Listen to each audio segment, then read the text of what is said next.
ಆತ್ಮೀಯರೇ, ನಿಮ್ಮೆಲ್ಲರಿಗೂ ನಮಸ್ಕಾರ.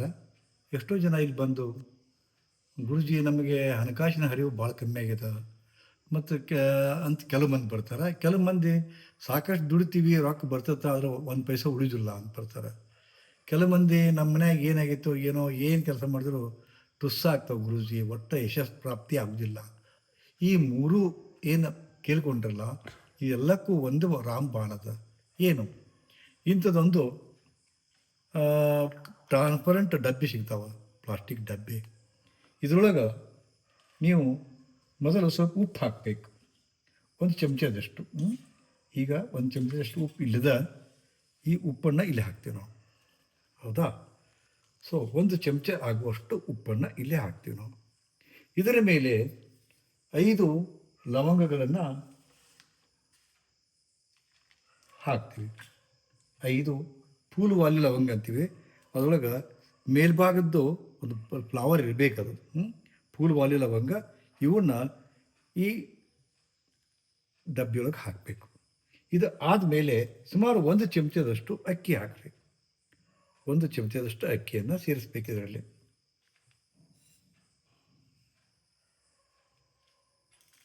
1 ಚಮಚದಷ್ಟು ಪ್ರಮಾಣದ ಅಕ್ಕಿಯನ್ನು ಸೇರಿಸಬೇಕು.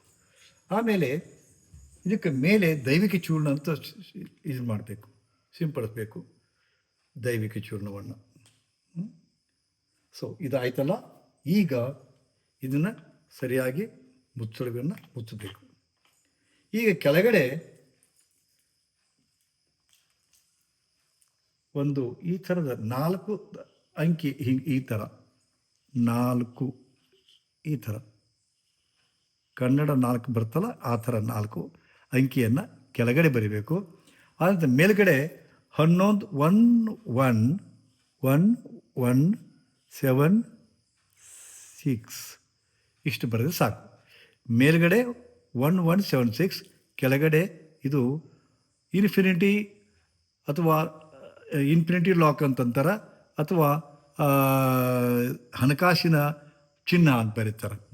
ಸೊ ಒಳಗಡೆ ಮೊದಲಿಗೆ ಉಪ್ಪು ಹಾಕಿದ್ದೀರಿ, ಮೇಲ್ಗಡೆ ಲವಂಗ ಹಾಕಿದ್ದೀರಾ, ಮೇಲ್ಗಡೆ ಸ್ವಲ್ಪ ಅಕ್ಕಿಯನ್ನು ಹಾಕಿದ್ದೀರಿ, ಅದರ ಮೇಲ್ಗಡೆ ದೈವಿಕ ಚೂರ್ಣವನ್ನು ಹಾಕಿದ್ದೀರಿ. ಅದನ್ನು ಮುಚ್ಚಳಿಕೆಯನ್ನು ಮುಚ್ತೀರಾ. ಮುಚ್ಚಿದ ಮೇಲೆ ಕೆಳಗಡೆ ಒಂದು 4, ಕನ್ನಡದಲ್ಲಿ 4 ಅಂತ ಬರೀತಾರಲ್ಲ, ಆ ಥರದ್ದೇ ಒಂದು ಹೋಲುವಂಥ ಇದನ್ನು ಸಿಂಬಾಲನ್ನು ಬರಿತೀರಾ. ಮೇಲ್ಗಡೆ 1176 ಅಂತ ಬರಿತೀರಾ. ಇಷ್ಟಿಟ್ಟು ಸಂಕಲ್ಪ ಮಾಡಿಕೊಂಡು ಯಾರೂ ಕಾಣದ ಒಂದು ಜಾಗಿಯೊಳಗೆ ಸುಮಾರು 45ರಿಂದ 54 ದಿವಸಗಳವರೆಗೆ ಇದನ್ನು ಇಡಬೇಕು. ಪರಿಣಾಮವನ್ನು ನೋಡ್ರಿ, ಫಲಿತಾಂಶವನ್ನು ನೋಡ್ರಿ. ಆಯಿತು, ಸರಿ ಇದಿದ್ರೆ ಇನ್ನು ಈ ಥರ 54 ದಿವಸದಂತೆ 3 ಸಾರಿ ಮಾಡಿದರೆ ಖಂಡಿತವಾಗಿಯೂ ನಿಮಗೆ ಫಲಿತಾಂಶ ಸಿಗುತ್ತದೆ.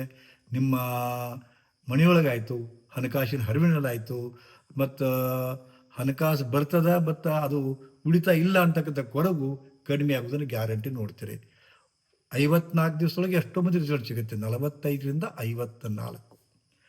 ಯಾಕೆ 54 45 ಅಂತೀವಪ್ಪ ಅಂದರೆ 4 5 9, 5 4 9 ಇದು ದೈವಿಕ ಸಂಖ್ಯೆ ಅಂತಾರೆ. ದೈವಿಕ ಸಂಖ್ಯೆ, ಡಿವೈನ್ ಕೋಡ್ ಅಂತಾರೆ. ಈ ಅವಧಿಯೊಳಗೆ ಮಾಡಬೇಕು. ಒಂದೇ ಸಲ ಆಗದಿದ್ದರೆ ಅದನ್ನು 3 ಸಾರಿ ಮಾಡಬೇಕು. ನಿಜವಾಗ್ಲೂ ಹೇಳ್ತೀನಿ, ಖಂಡಿತವಾಗಿಯೂ ನಿಮಗೆ ಅದು ಫಲಿತಾಂಶ ಸಿಕ್ಕೇ ಸಿಗುತ್ತೆ. ಸಿಗದೆ ಹೋದ್ರೆ ನಾ ಹೇಳ್ತೀನಲ್ಲ, ಇದಕ್ಕೆ ತಾಂತ್ರಿಕ ಲಾಟ್ರಿ ಅಂತೀವಿ ನಾವು. ತಂತ್ರವನ್ನು ಮಾಡ್ತೀರಿ. ಕೆಲವು ಮಂದಿಗೆ ಲಾಟ್ರಿ ಹತ್ತದ, ಅಂದರೆ ಕೆಲವು ಮಂದಿಗೆ ಆಗ್ತದೆ, ಕೆಲವು ಮಂದಿಗೆ ಆಗಲಿಕ್ಕಿಲ್ಲ. ಯಾರಿಗೆ ಆಗೋದಿಲ್ಲ ಅವರು ಆರೋಪ ಕೊಡಬೇಡ್ರಿ, ಬೈಕೋಬೇಡ್ರಿ. ಗುರುಗಳು ಹೇಳಿದ್ದನ್ನು ಮಾಡಿದ್ದೀವಿ, ಆದರೆ ಆಗಲಿಲ್ಲ ಅಂತ ತಿಳ್ಕೊಂಡು ನಿಮಗೆ ಒಳ್ಳೇದು ಆಗಲಿ ಅಂತ ಒಂದೇ ಒಂದು ಆಕಾಂಕ್ಷೆಯಿಂದ ಹೇಳಿದ್ದೀನಿ. ಎಲ್ಲರಿಗೂ ಒಳ್ಳೇದಾಗಬೇಕಂತ ಏನದು ಕಾರಣ. ಇದನ್ನು ಮಾಡಿರಿ, ನೋಡ್ರಿ, ಪರಿಣಾಮ ನಿಮಗೆ ಸಿಕ್ಕರಪ್ಪ ಅಂತಂದ್ರೆ ನಿಮ್ಮ ದೈವ ಚೆನ್ನಾಗಿದೆ ಅಂತ ತಿಳ್ಕೊಳ್ಳಿ, ಲಾಟ್ರಿ ಹೊಡಿದೆ ಅಂತ ತಿಳ್ಕೊಳ್ಳಿ. ಒಳ್ಳೆಯದಾಗಲಿ ನಿಮಗೆ. ಖಂಡಿತವಾಗಿಯೂ ಎಷ್ಟೋ ಜನಕ್ಕೆ ಒಳ್ಳೆಯದಾಗ್ತದೆ. ಆ ಎಷ್ಟೋ ಜನರೊಳಗೆ ನೀವು ಕೂಡ ಒಬ್ಬರಾಗಿರ್ತೀರಿ. ಶ್ರೀ ಗುರುದೇವ್.